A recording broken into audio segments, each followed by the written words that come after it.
বন্ধুরা, ভূগোল ও পরিবেশে তোমাদের স্বাগত। তাহলে আজকের আলোচনা শুরু করা যাক। আজকে আমরা জানব ইন্ট্রোডাকশন টু এনভায়রনমেন্টাল স্টাডিজ।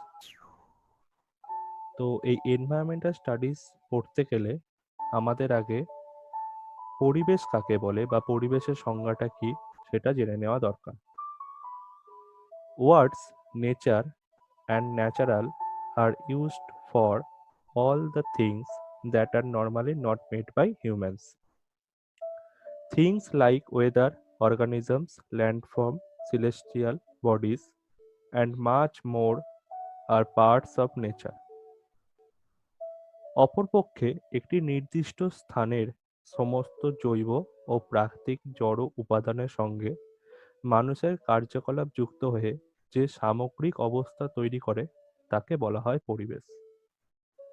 আবার অন্যান্য বিজ্ঞানীদের মতে অথবা পরিবেশবিদদের মতে আমাদের চারিপাশের যে সমস্ত জীবজগৎ, পশু-পাখি, গাছপালা যা কিছু আছে তাকেই আমরা পরিবেশ বলে ধরে থাকি।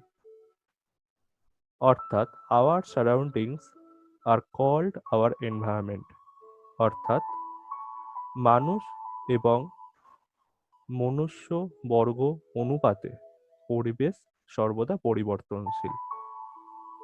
ধরে নেওয়া যাক আমরা যদি হিমালয় পর্বতে বসবাস করি তাহলে আমাদের পরিবেশ হলো হিমালয় পর্বত বা তার আশেপাশের অঞ্চল। আবার আমরা যদি গাঙ্গেয় সমভূমিতে বসবাস করি তাহলে আমাদের পরিবেশ হলো গাঙ্গেয় সমভূমি বা তার পার্শ্ববর্তী আশেপাশের অঞ্চল। অর্থাৎ মানুষ অনুপাতে পরিবেশ সর্বদা পরিবর্তনশীল। যদি কোনো মানুষ তার ঘরে থাকে তাহলে তার ঘরটাই তার পরিবেশ। আবার যদি কোনো মানুষ বাসে ট্রামে করে যাতায়াত করে তাহলে সেই মুহূর্তে তার কাছে তার পরিবেশ হলো বাস বা ট্রাম। এই জিনিসগুলো আসলে আমরা ছোটবেলা থেকেই জেনে এসেছি যে আমাদের চারিপাশের যা কিছু আছে তাকে নিয়েই আমাদের ক্ষুদ্র অথবা বৃহৎ পরিবেশ। এই পরিবেশকে সাধারণত দুটি উপায়ে ভাগ করা যায়। একটি হচ্ছে ফিজিক্যাল এনভায়রনমেন্ট আর একটি হচ্ছে সোশ্যাল এনভায়রনমেন্ট। পরিবেশের যে সমস্ত স্থানে মানুষের কাজের কোনো হস্তক্ষেপ পড়ে না তাকে প্রাকৃতিক পরিবেশ বলে। যেমন ঘন বন জঙ্গল। অ্যামাজনের এমন অনেক জায়গা আছে যেখানে এখনো পর্যন্ত মানুষের কোনো হস্তক্ষেপ পড়েনি, সেটা সম্পূর্ণরূপে প্রাকৃতিক পরিবেশ। এছাড়া অন্যান্য যে সমস্ত পর্বতের চূড়া বা পাহাড়ি অঞ্চল বা আন্টার্কটিকার অনেক অঞ্চল সেগুলোতে মানুষের এখনো পর্যন্ত কোনো রকম হস্তক্ষেপ পড়েনি। সেই সমস্ত পরিবেশকে সাধারণতভাবে প্রাকৃতিক পরিবেশ বলা হয়ে থাকে। অপরটি হলো সোশ্যাল এনভায়রনমেন্ট, অর্থাৎ মানুষের আচার আচরণ, সমাজ সংস্কৃতি, ধর্ম শিক্ষা প্রভৃতি নিয়ে হয় সামাজিক পরিবেশ। এখানে সমাজ কাকে বলে একটু জেনে নেওয়া দরকার। সমাজ হচ্ছে একটি নির্দিষ্ট স্থান বা পরিসর যার একটি নির্দিষ্ট গণ্ডি আছে বা সীমানা আছে, তার মধ্যে কিছু স্বতন্ত্র বৈশিষ্ট্য আছে যা অন্য কোনো অঞ্চলের থেকে অবশ্যই আলাদা হবে। এই রকম অঞ্চলকে সাধারণত সমাজ বলা হয়ে থাকে এবং ওই সমাজের মধ্যে লক্ষণীয় যে সমস্ত বৈশিষ্ট্যগুলি সেই বৈশিষ্ট্যগুলিকে বলা হয় সংস্কৃতি। এই যে আমাদের তৈরি সমাজ, এই সমাজটা আসলে আমাদের পরিবেশ। কি রকম একটি উদাহরণ দেওয়া যাক।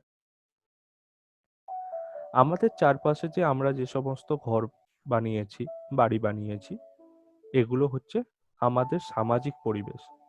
কারণ আমরা প্রকৃতির দেওয়া বিভিন্ন উপাদানকে নিজেদের ব্যবহারে নানানভাবে কাজে লাগিয়েছি, নিজেদের সুবিধার্থ বুঝেছি, বুঝে আমাদের পরিবেশ নিজেদের মতো করে গঠন করেছি যাতে আমাদের চাহিদাগুলি নিবারণ হয়। নেক্সট আসছি কম্পোনেন্ট অফ এনভায়রনমেন্ট, অর্থাৎ পরিবেশের উপাদান। এই পরিবেশের উপাদানকে সাধারণত দুটি ভাগে ভাগ করা হয়ে থাকে। একটি হচ্ছে অ্যাবায়োটিক বা অজৈব, যেখানে সাধারণত লাইট, টেম্পারেচার, এয়ার, ওয়াটার এগুলো পড়ে, এবং বায়োটিক অথবা জৈব, যেখানে প্রোডিউসার, অটোট্রফ, হেটেরোট্রফ এগুলো পড়ে। উদাহরণ হিসাবে বলা যায়, যে সমস্ত উপাদান উত্তেজনায় সাড়া দিতে পারে না তাদের অজৈব উপাদান বলে, অথবা যে সমস্ত উপাদানের কোনো চলন বা গমন লক্ষ্য করা যায় না তাদের অজৈব উপাদান বলে। যেমন ইট, লোহা, পাথর ইত্যাদি। আবার যে সমস্ত উপাদান উত্তেজনায় সাড়া দিতে পারে অথবা যে সমস্ত উপাদানের চলন এবং গমন লক্ষ্য করা যায় তাদের জৈব উপাদান বলে। যেমন প্রাণী, উদ্ভিদ ইত্যাদি। এই মূলত দুই প্রকার উপাদান নিয়ে আমাদের সম্পূর্ণ পরিবেশ গঠিত হয়। আমরা যদি আশেপাশে আমাদের পরিবেশের চারিদিকে তাকাই, তাহলে আমরা সাধারণত এই বায়োটিক বা অ্যাবায়োটিক এই দুই প্রকার উপাদানই দেখতে পাই। আমরা আইডেন্টিফাই করতে পারি কারা উত্তেজনায় সাড়া দিতে পারে বা কাদের চলন গমন লক্ষ্য করা যায় না বা কারা উত্তেজনায় সাড়া দিতে পারে না। তো এই উপাদান নিয়েই হয় আমাদের পরিবেশ।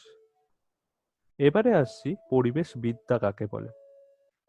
Environmental studies is an interdisciplinary subject examining the interplay between the social, legal, management, and scientific aspects of environmental issues.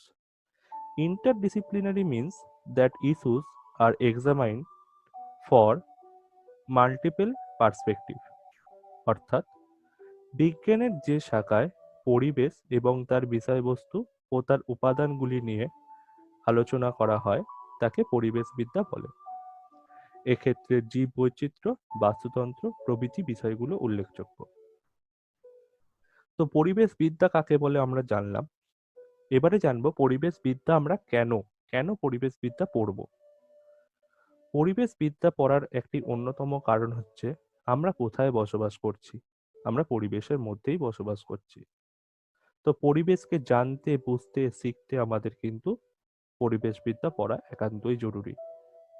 পরিবেশের গুণাগুণ সম্বন্ধে জানতে, পরিবেশের দোষ গুণ সংশোধন করতে, পাশাপাশি পরিবেশকে নিজেদের মতো করে মানিয়ে গুছিয়ে নিতে আমাদের একান্তভাবেই পরিবেশবিদ্যা পড়া প্রয়োজন।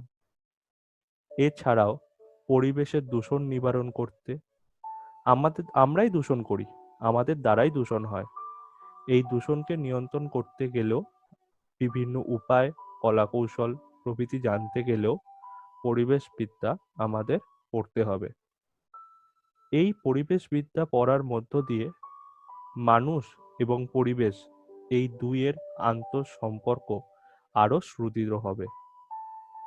এই পরিবেশবিদ্যা অন্যান্য কিছু বিষয়ের সাথে যুক্ত থাকে, যার মধ্যে অন্যতম হলো geology, geography, sociology, physiology, political science, sociological science, economics ইত্যাদি। এছাড়াও প্রায় প্রত্যেকটি সাবজেক্টের সাথে পরিবেশবিদ্যার সম্পর্ক লক্ষ্য করা যায়। ইতিহাসের কোনো সিন্ধু সভ্যতা বা হরপ্পা সভ্যতা, সেখানেও পরিবেশের সাথে নিজেদেরকে মানিয়ে নেওয়ার নানান বিষয়গুলি আলোচনা করা আছে। তো আমরা এই ছোট্ট ভিডিওটির মাধ্যমে আশা করছি বুঝতে পেরেছি যে পরিবেশ কাকে বলে, পরিবেশবিদ্যা কাকে বলে, পরিবেশবিদ্যার সাথে অন্যান্য বিষয়ের কি কি সম্পর্ক, পরিবেশবিদ্যার সংজ্ঞা কি, পরিবেশবিদ্যা আমরা কেন পড়ব, তার সুবিধা অসুবিধা কি, এগুলো আমরা জানতে পেরেছি। Thank you so much. বন্ধুরা, আরও এরকম ইন্টারেস্টিং ভিডিও পেতে ভূগোল ও পরিবেশ চ্যানেলটিকে সাবস্ক্রাইব করো, শেয়ার করো এবং লাইক করো। Thank you. Visit again.